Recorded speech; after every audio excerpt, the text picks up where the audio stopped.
Good morning. Welcome to this morning's edition of the Richard Urban Show.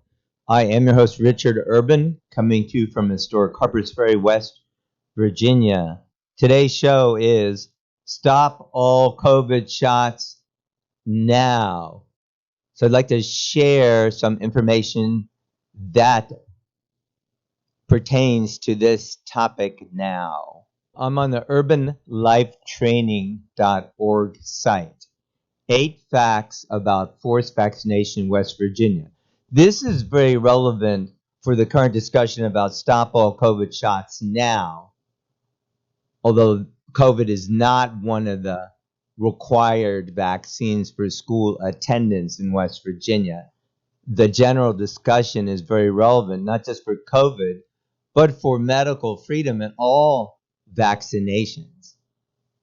So this article, which you can find, just put in the search box, 8 facts, and you'll find it. 8 facts about forced vaccination in West Virginia. 1. Vaccination is a medical intervention. United States law considers vaccines to be unavoidably unsafe. All medical interventions must be freely chosen. There are 26 doses of 11 vaccines currently required by West Virginia law for school attendance.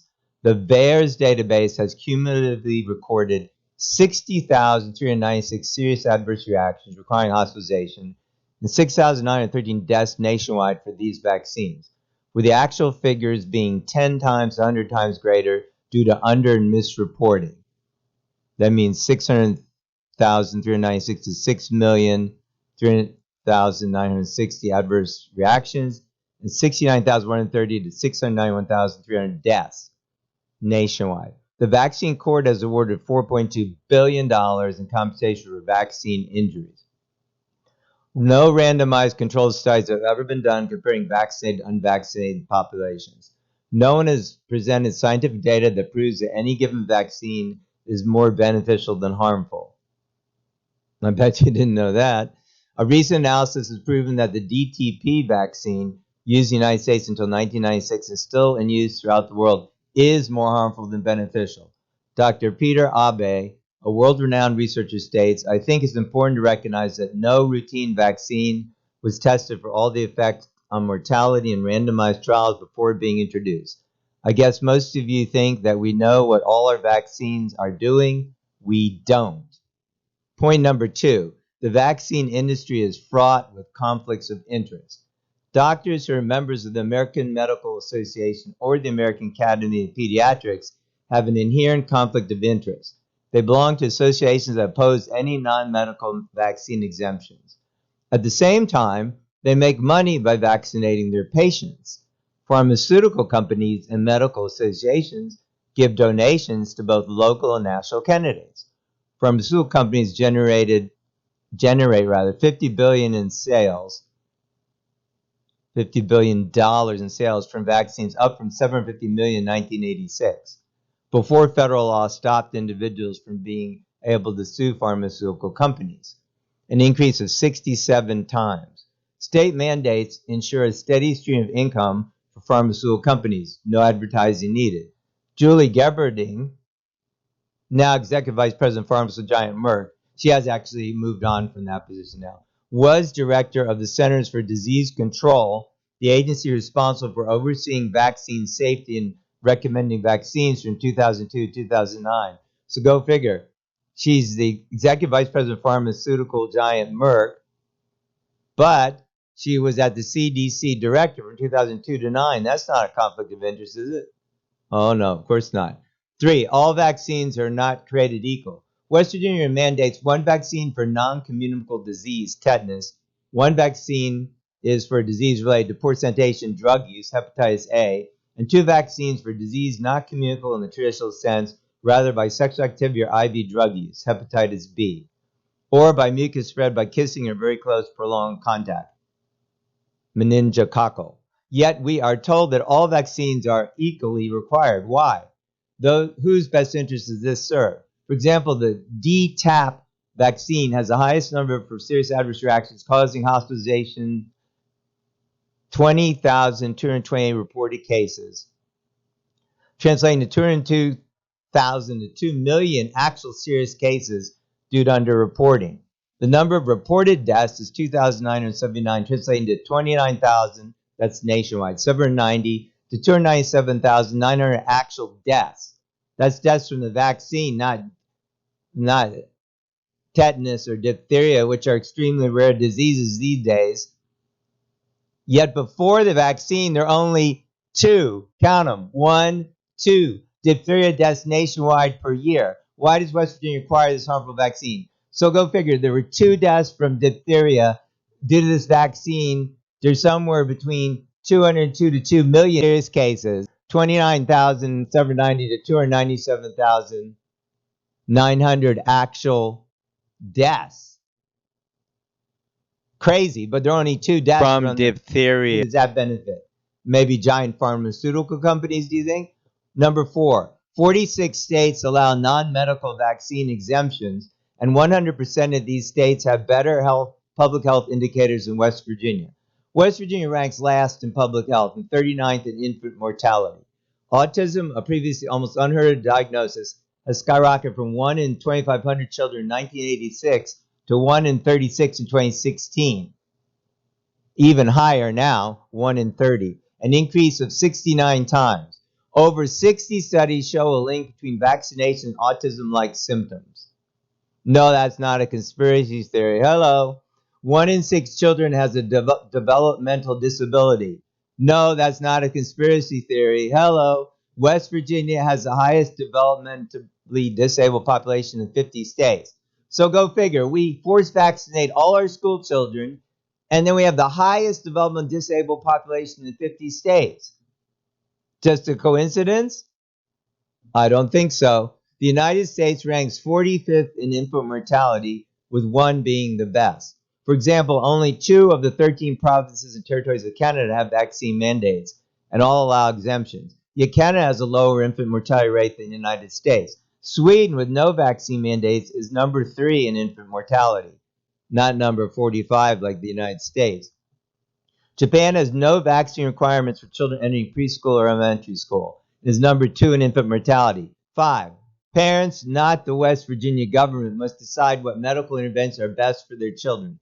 Parents, not West Virginia legislators, are left responsible for any adverse effects suffered by their children due to the vaccines that are mandated for school attendance. 6, herd immunity, quote unquote, is not a scientific law. Originally, the term was only applied to the natural immunity that occurs when most populations are exposed to disease. There is significant evidence regarding the effectiveness of the measles, mumps, and pertussis vaccines that show that the immunity received from vaccination is not long-lasting, does not prevent the spread of the disease from vaccinated carriers. Sounds like COVID, right? No protection against spread of disease, and actually worsens the situation for mumps and measles, for instance, by causing older boys and girls to get mumps associated with sterility, and adults or small children under 1 to get measles when it is more dangerous and was previously prevented by natural immunity. I bet you won't hear much about that. If somebody gets measles and dies or has a serious injury, nobody will point out that if they got it as a child, that probably 99.9% would have recovered. Oh, oops, forgot about that. Number 7, vaccines contain many toxic and questionable ingredients that have known and unknown toxic effects on the human body, and whose negative effects are multiplied due to the tiny size of babies. And this was written before the whole COVID debacle. So imagine, multiply that by about 1 million for the COVID RNA, mRNA injections. Beyond the mercury-based preservative thimerosal, a known neurotoxin that has been linked to many serious health conditions, including autism, vaccines are rife with other questionable components such as aluminum, antibiotics, egg protein, formaldehyde, monosodium glutamate, MSG, squalene, gelatin, polysorbate 80, and aborted human fetal tissue. Number 8, vaccination by administrative ruling added 11 to 13 doses of 4 vaccines to the West Virginia required vaccine schedule from 2008 to 2017. These vaccines alone have caused between 1,740 to 17,400 serious adverse reactions requiring hospitalization and 290 to 2,900 deaths in West Virginia. Current administrative rulings specify that all vaccines recommended by the ACIP panel are also recommended for West Virginia children. That means COVID. That's wrong. In fact, it's criminal. Furthermore, from 2008 to 2017, parents enrolling children in state licensed daycare were required to get HIV, pneumococcal or Prevnar, rotavirus, hepatitis A vaccination under penalty of law. These vaccinations were added by an administrative rule. Hello, not by our legislator, by some big shot health administrator who decided they just add them without any legal authority. Sound familiar?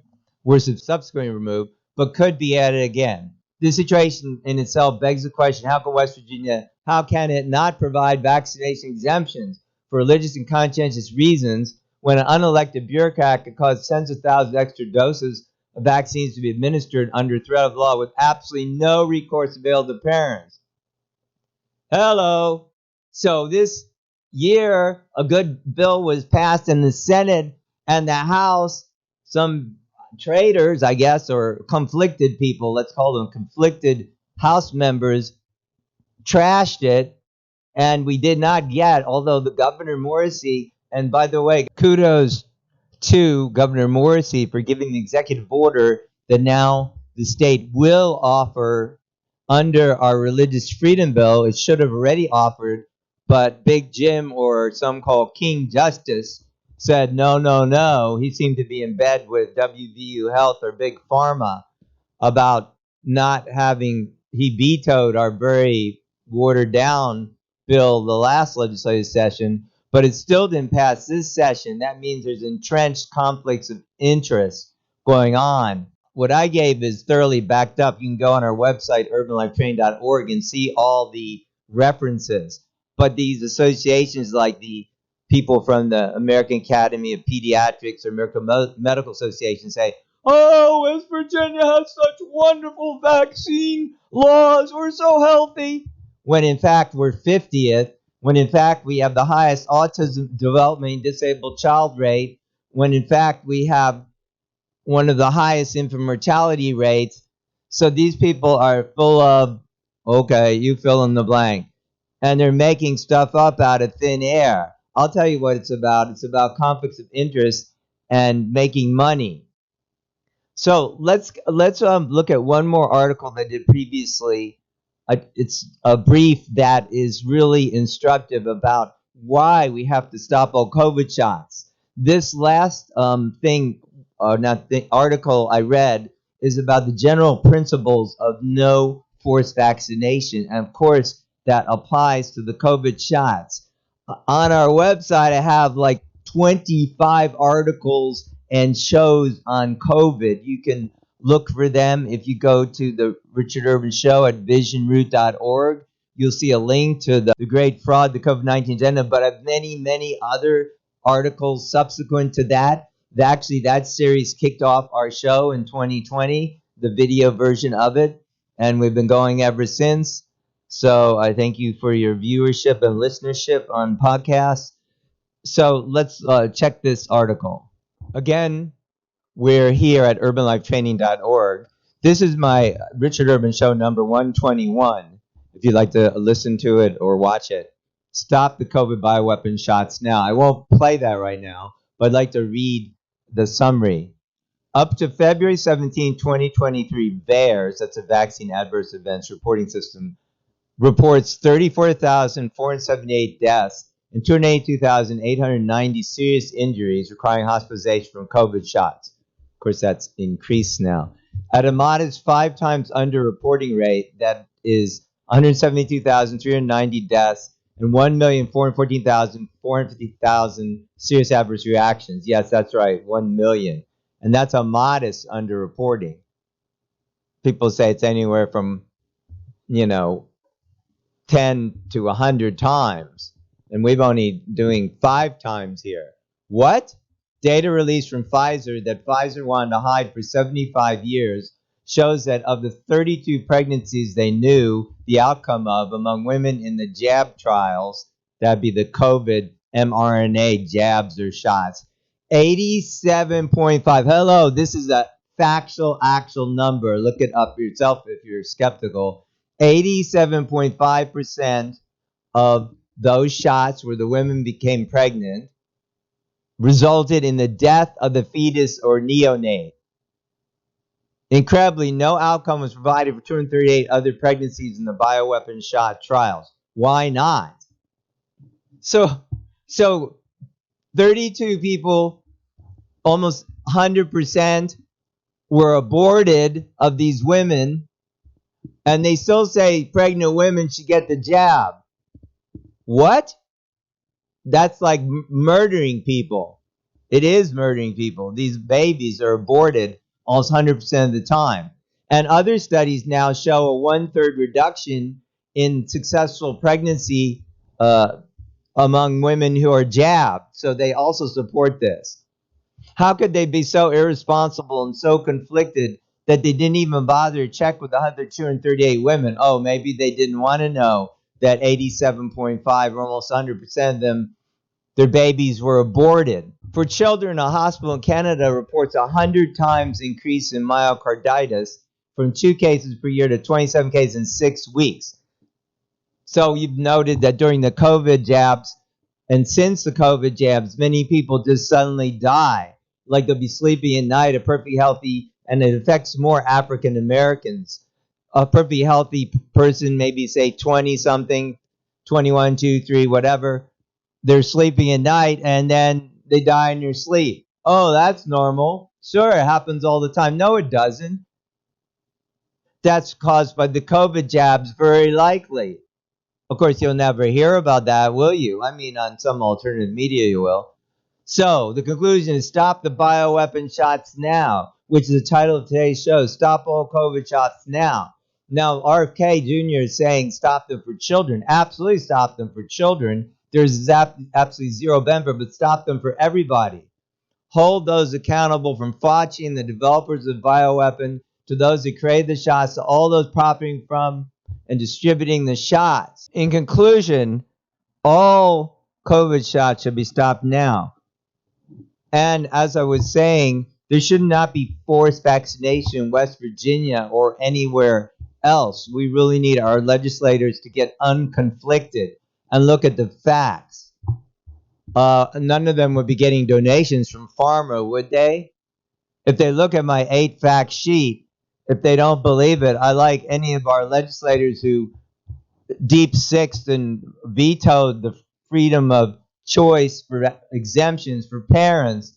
I challenge any of them to fact check, whatever, challenge, debate anything I said in the 8 facts about forced vaccination in West Virginia. Come on my show. I'll give you time to explain your opposition to giving medical freedom, vaccination choice to parents in West Virginia. Explain yourself. Give your data. Be transparent. Tell us if you did or did not get any funds from pharma and or the reasons for your position. Also, the National Childhood Vaccine Injury Act that was enacted in 1986 that took away liability from pharma companies for injuries needs to be repealed. In retrospect, that was a very bad mistake. And that's when we had this proliferation of every kind of vaccine on the planet, many of them unnecessary at all and injurious, as I pointed out. You know, we have vaccinations in West Virginia for like little babies are supposed to be shot up with Hep B. I don't think little babies are being injecting drugs or having sex, are they? What kind of policies are these? They're wrong policies. Freedom of choice needs to go to parents. So in conclusion, yes, stop all COVID shots now. And in fact, give West Virginians freedom of choice and vaccinations. Again, kudos to Governor Morrisey. He's really stepped out and he's taken some hits for that. By the way, I don't upload anything to YouTube directly now for 4 years since they canceled President Trump and since they said you couldn't talk about COVID vaccinations. Well, guess what? They're still doing it.